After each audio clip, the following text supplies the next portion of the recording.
105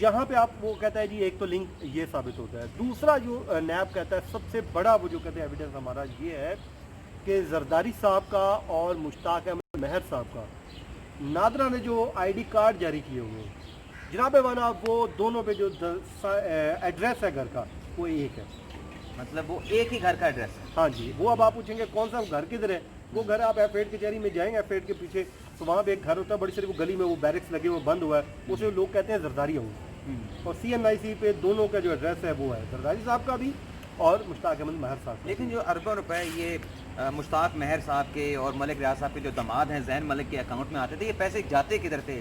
زرداری صاحب کے اکاؤنٹ میں جاتے تھے یا پھر وہ گھوٹالا جیسے وہ فیک اکاؤنٹ کا بنا ہوا تھا، جو نیب ذرائع یہ کہتے ہیں کہ اس کی منی لانڈرنگ ہوتی تھی، منی لانڈرنگ ہوتی تھی، دبئی پیسہ منتقل ہوتا تھا اور یو کے منتقل ہو جاتا تھا وہاں سے فیک اکاؤنٹ سے۔ سمٹ بینک کے ذریعے یہ تمام تر کاروائیاں ہوتی رہی ہیں اس میں زیادہ تر، کیونکہ A1 اکاؤنٹ جو ہے وہ بھی بڑا اس کے چرچا ہے فیک اکاؤنٹ میں، تو یہ پارکنگ اکاؤنٹ بیسیکلی یوز ہو رہا تھا۔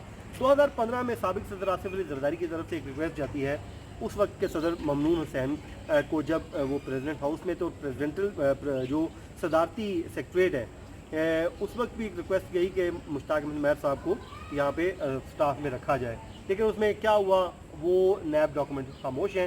لیکن اب مسئلہ یہ ہے نیب کے لیے پرابلم یہ ہے کہ مشتاق احمد مہر جو بڑا اسٹرانگ ایویڈنس ہے وہ مفرور ہو چکے ہیں، وہ فرار ہیں۔ زین ملک صاحب کی تو مختلف کیسز میں وہ پلی بارگینگ چل رہی ہے، وہ تو اپنا پلی بارگینگ کر کے اور کہتے ہیں یار جو نیا پیسہ لو ایسا لو میری جان چھوڑو، میری جان چھوڑو۔ ایان علی سارے سین میں ایان علی کیسے آتی ہے؟ ایان علی ایسے آتی ہے جی، جو نیب کے یہ بھی ذرائع کنفرم کرتے ہیں، کیونکہ ابھی تک ایسا کیونکہ کیس الگ ہے تو انہوں نے ڈاکومنٹ ابھی تک فائل نہیں کیے، لیکن نیب یہ کہتی ہے کہ یہ جو مشتاق احمد مہر ہے، جب ایان علی نے بیرون ملک سفر کرنا ہوتا تھا، آپ کو پتہ ہے جو پکڑی گئی تھی ان سے منی لانڈرنگ کا الزام ہے کہ رقم پکڑی گئی تھی، تو جب وہ سفر کرنا ہوتا تھا بیرون ملک تو مشتاق احمد مہر صاحب فوراً بھاگتے تھے، وان صدر سے گاڑی دوڑاتے تھے اور یوں کر کے پہنچتے سیدھے اور جا کے ان کو VIP پروٹوکول دلواتے تھے اور وہ یوں کر کے اٹھ جاتی تھی۔ تو نہیں، وہ تو چھوڑنے کے لیے جاتے تھے، تو جب ایان علی واپس آتی تھی اس کے بعد پھر 12 بار نیب کا یہ کہنا ہے، دعویٰ یہ ان کا ہے، FIA کا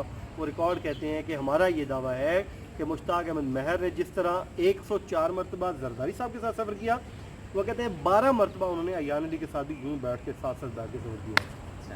بڑی مسکراہٹیں آ رہی ہیں ایان علی کا نام لے کے آپ کے تو چہرے یہ پہ۔ کہانی ہے جی، تو اس میں یہ سارا، لیکن تو یہ پھر اتنا اسٹرانگ ریفرنس جیسے آپ بتا رہے ہیں کہ نیب نے بنایا ہوا ہے، پہلے تو یہ بتائیں کہ یہ ریفرنس کون سا ہے، پھر یہ ابھی تک تو یہ جو آپ ریفرنس کا نام بتائیں گے مجھے بھی پتا، لیکن ناظرین کے میں کہہ رہا ہوں کہ آپ بتا دیں، تو اس میں آج تک 1 سال سے زیادہ عرصہ ہو چکا ہے، فرد جرم کیوں نہیں عائد ہو سکتا؟ دیکھیں عمران، یہ جو کیس ہے نا، یہ تو ان کے گھر کو فریز کرنے کا کیس ہے، جس کو DG نیب نے ان تمام ایویڈنس کی روشنی میں فریز کر دیا تھا، جس کو چیلنج کر رکھا ہے آصف علی زرداری نے احتساب عدالت کی جج محمد بشیر کی عدالت میں۔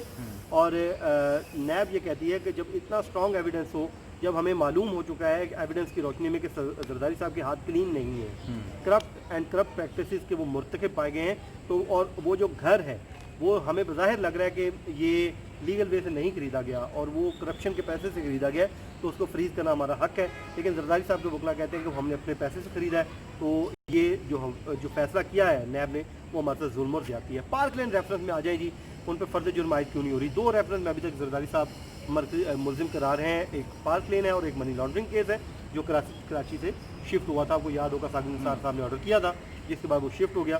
اب پارک لین ریفرنس ایسا ریفرنس ہے جس میں پارک لین ایک کمپنی ہے جی، اس کا بھی اس طرح جوائنٹ ایک اکاؤنٹ تھا، ٹھیک ہے، اس میں معاملہ یہ ہوتا ہے کہ پیراتھون کمپنی ایک بنتی ہے جو اس کو مطلب پارک لین کے پیرالل ایک اور پیراتھون کمپنی بنا لی جاتی ہے، جس کو وہ فرنٹ مین کمپنی کہتی ہے نیب۔ یہ قرض لیتی ہے 2009 سے 2012 کے درمیان۔ یہ ٹینیور کون سا بنتا ہے؟ زرداری صاحب کا، جب وہ ایوان صدر میں موجود تھے۔ نیب کہتی ہے کہ یہ جو قرض لیا گیا ایوان صدر کے انفلوئنس یوز کیا گیا صدر کا، کیونکہ انفلوئنس تھا بینکوں پہ، نیشنل بینک سے قرضہ لیا گیا اربوں روپے کا، تقریباً یہ قرضہ یہ بنتا ہے 3 ارب 77 کروڑ روپے کا لون ہے۔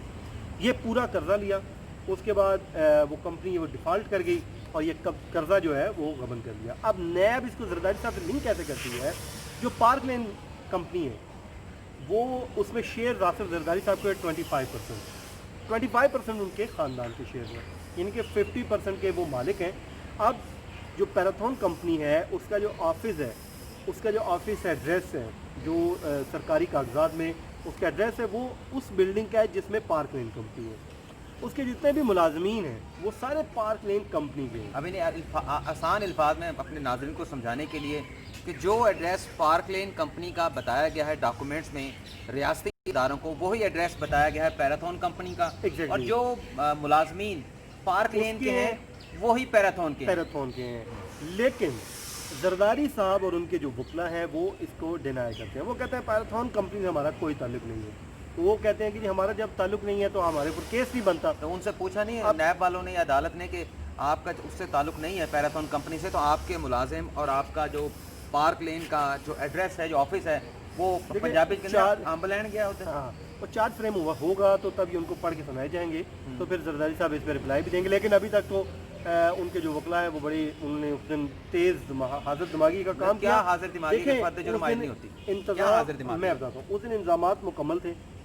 تمام جگہوں پہ ویڈیو لنک کے ذریعے ہو چکا تھا اور میڈیا پہ ایک شور تھا کہ آج تو فرض جرم عائد ہو ہی ہو، کیونکہ اب زرداری صاحب یہ نہیں ہو سکتا آئیں گے نہیں. ان کے گھر پہ 3 نیب کے لوگ بیٹھے ہیں، ویڈیو لنک پہ وہ بیڈ پہ موجود ہیں. بات کرتا ہوں شور اس دن اس لیے تھا جب آصف علی زرداری پر فرد جرم عائد ہونا تھی، کیونکہ لوگ بھی یہ سمجھتے تھے کہ اگر آصف علی زرداری پر آج فرد جرم عائد ہوتی ہے پارک لنک ریفرنس میں، تو اس کے بعد ایک باقاعدہ ٹرائل جو ہے وہ سابق صدر آصف علی زرداری کا شروع ہو جائے گا اور وہ اس ریفرنس میں ایکیوز جو ہے وہ گردانے جائیں گے.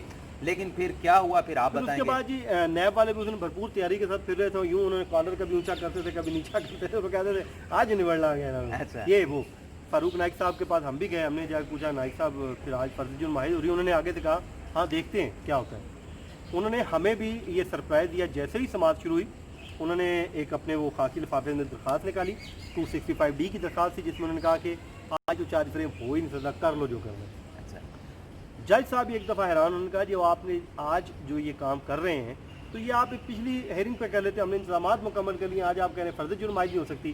اب مزے کی بات، نیب نے کہا جی ٹھیک ہے آپ ہمیں نوٹس کریں، اس درخواست پہ ہم نوٹس لیتے ہیں، ہمیں 30 منٹ کا وقت ہے، ہم تیاری کر کے اس پہ آج ہی آرگو کرتے ہیں، آپ اس کو ڈیسائیڈ کریں.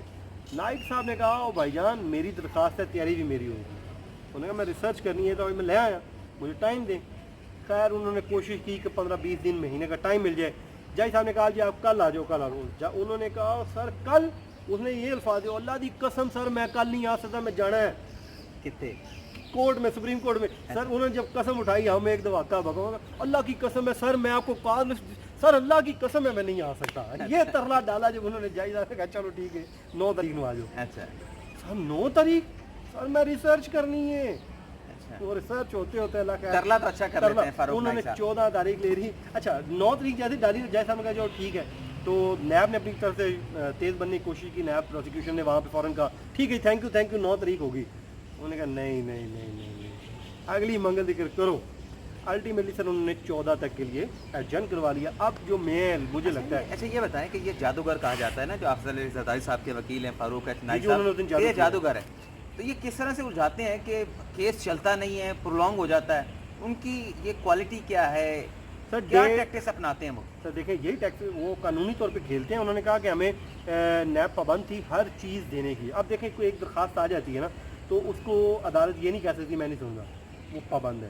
اب جو مجھے لگتا ہے، اب یہ فاروق نائک صاحب کو بھی معلوم ہے کہ وہ آرگو کریں گے، اور نیب کی یہ کہتی جو چیزیں پوائنٹ آؤٹ انہوں نے کی ہیں نا وہ تو ہمارے چارج فریم میں شامل ہی نہیں ہے. تو انہوں نے کہا کہ یہ تو ڈسمس ہو جائے گی آدھے گھنٹے میں. جو مجھے لگتا ہے اگلی ہیئرنگ پہ بالفرض وہ اپلیکیشن ڈسمس ہو جاتی ہے، پھر نائک صاحب کہیں گے چلیں ٹھیک ہے سر آپ رکھ لیں چارج فریم کے لیے، ایک ہفتے ڈیڑھ کا پھر ٹائم لے لیں گے، یعنی کہ 15-20 دن آگے چلا گیا معاملہ. اس دوران جب ٹائم ہونے والا ہوگا ادھر سے چارج فریم کا، قانونی آدمی نا تو وہ جا کے چیلنج کر دیں گے، ہائی کورٹ میں چلے جائیں گے اس آرڈر کو اگر ڈسمس ہوتی ہے. یعنی کہ آپ کی جو ہم نے بات سنی اب اس کو اختتام کی طرف لے کے جاتے ہیں، ناظرین سے اجازت چاہتے ہیں. چارج فریم ہونے نہیں دیں گے. وہ فاروق نائک صاحب اتنے سیانے ہیں ماشاءاللہ، اتنے مطلب قانونی چیزوں کو سمجھتے ہیں، منجے ہوئے ہیں. ظاہر سی بات ہے کہ ہر لائر کا اپنا ایک طریقہ کار ہوتا ہے. وہ اس طرح سے کرتے ہیں کہ چیزوں کو اتنا پھیلا دیا جائے، اتنی چیزیں اس میں لائی جائیں کہ اصل مقدمہ پیچھے رہ جائے اور باقی جو چھوٹے موٹے معاملات ہیں اس کے اوپر کیس چلتا رہے اور طوالت اختیار کرتا رہے اور منطقی انجام کو نہ پہنچے. جب 2 سے 3 سال وہاں پہ گزر جائیں تو پھر اس کیس کی انٹینسٹی جو ہے، کوٹیکنا، ARY گولڈ کیس، دیگر جو کیسز تھے، اسی عدالت میں جج بشیر صاحب نے جب ان کو بری کیا تھا تو آپ کیا سمجھتے اس میں انہوں نے فرض جرم عائد ہونے دی تھی؟ نہیں ہونے دی تھی. انہوں نے چارج فریم ہی نہیں ہونے دیا. 3-4 سال گزارے, اس کے بعد 265 کے یعنی کہ کوئٹل کی درخواست ڈالی, بندہ بری کروایا. اس کے بعد اس وقت جو نائب پروسیکیوٹر تھا وہ آج زرداری صاحب کا وکیل ہے.